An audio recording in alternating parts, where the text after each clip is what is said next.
del vidrio, o se está trabajando en eso, ya está el proyecto aprobado por el Senado, y tiene que ver un poco con esta identidad vidriera que fue cobrando la localidad a partir de que se instala en esta zona la fábrica Rigoló, que es una fábrica Rigoló que llegó un poco por casualidad.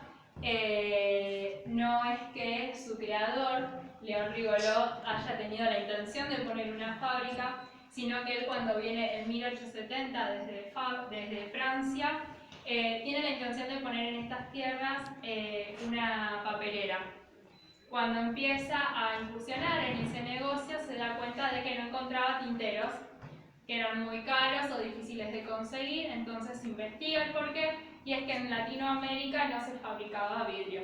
Entonces encontró en eso, ¿no?, un negocio mucho más grande que esa papelera, y es así que manda a llamar a su sobrino Gastón, que estaba en Francia todavía, que recién tenía 15 años, y tuvo la misión de reunir a los mejores maestros vidrieros de Europa para traerlos a Argentina y así ir pensando esta fábrica de vidrio. En un primer momento esta fábrica se instala en Capital Federal, en lo que ahora es...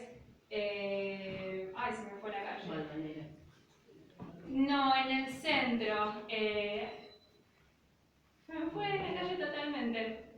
Por Huergo, donde hicieron el paseo del Vasco, Alem, ahí está. Estaba ahí en Alem, en una esquina. Pero bueno, imagínense que al ser una única fábrica que estaba en Latinoamérica, ese espacio no era suficiente para elaborar y cumplir con toda la producción que se le estaba demandando, que iba desde objetos dedicados para la ciencia, cosas de utilidad diaria. Entonces no llegaban a cumplir con todo eso, entonces buscan un lugar mucho más grande para poder instalarse, y es así que para 1906 llegan a Berazategui e instalan la fábrica que hoy conocemos, que está acá a 2-3 cuadras, de unas dimensiones mucho más grandes. Y esto también era necesario, más allá de la producción, porque ese vidrio era vidrio soplado, requería de muchas herramientas y hornos de gran tamaño que en el espacio que estaban antes no lo podían hacer. Lo que es el vidrio soplado constaba de una técnica que había que ir aprendiendo con el tiempo. De hecho, desde muy chiquitos trabajaban en esta fábrica.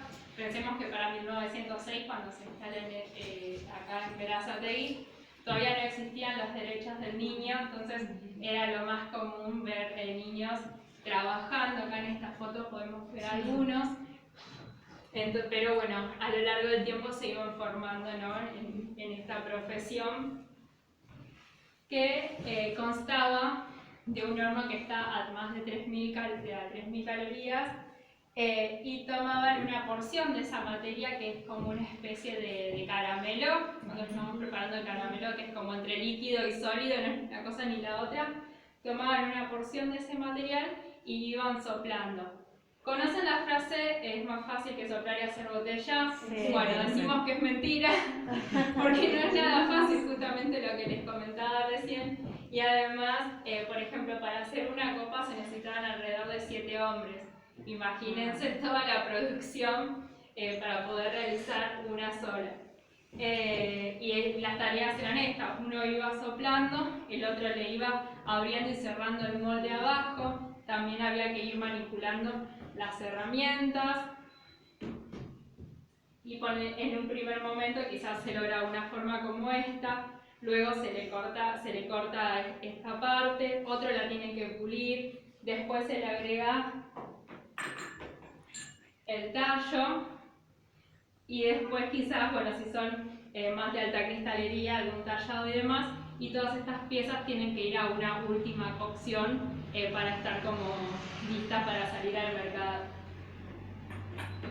Si les digo que 7 obreros tenían que trabajar para hacer una fábrica, imaginen el tiempo que demandaba y la cantidad de producción que podían hacer. Es por eso que después, cuando se empieza a industrializar todas las fábricas del mundo, Rigoló tuvo también que adecuarse a eso para poder cumplir, ¿no?, con la demanda que se estaba teniendo. Es así que se empezaron a implementar maquinarias donde una sola máquina hacía todo este trabajo de 7 hombres que les decía recién. Esta es una reproducción en miniatura de una de ellas, donde cumple todas estas funciones de tener la masa líquida de vidrio, el soplado y el darle la forma en sus matrices. En este caso son botellitas así de colección. Y acá tenemos en tamaños reales lo que son esta de Fanta, por ejemplo, o las famosas tazas Rigopal, que bueno, de estas que también deben haber visto en muchas de sus casas. ¿Eso qué son los contenidos que tiene para hacer vidrio, no? Claro, sí. Siempre el indispensable para hacer cualquier vidrio es la arena de río y después se va mezclando diferentes componentes para los distintos tipos. Por ejemplo, la Rigopal, o como veíamos antes, y que está al otro lado, la Pirex, que es este vidrio que tiene que resistir los cambios de temperatura. Entonces, en esos casos se varían los componentes.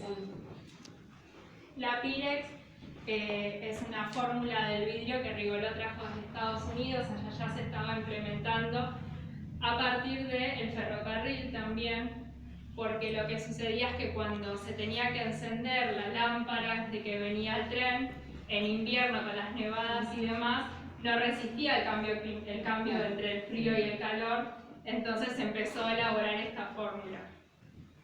Rigoló viaja a Estados Unidos, adquiere esa fórmula y la empieza a aplicar acá con todo un trabajo por detrás porque no teníamos los mismos componentes, entonces hubo que hacer una investigación hasta que se logró este material, que bueno, hoy en día lo seguimos utilizando para meter comida al horno, al microondas, quizás ya las mamaderas no las seguimos viendo, pero está de esas otras formas. Por acá tenemos otros objetos bastante significativos de esta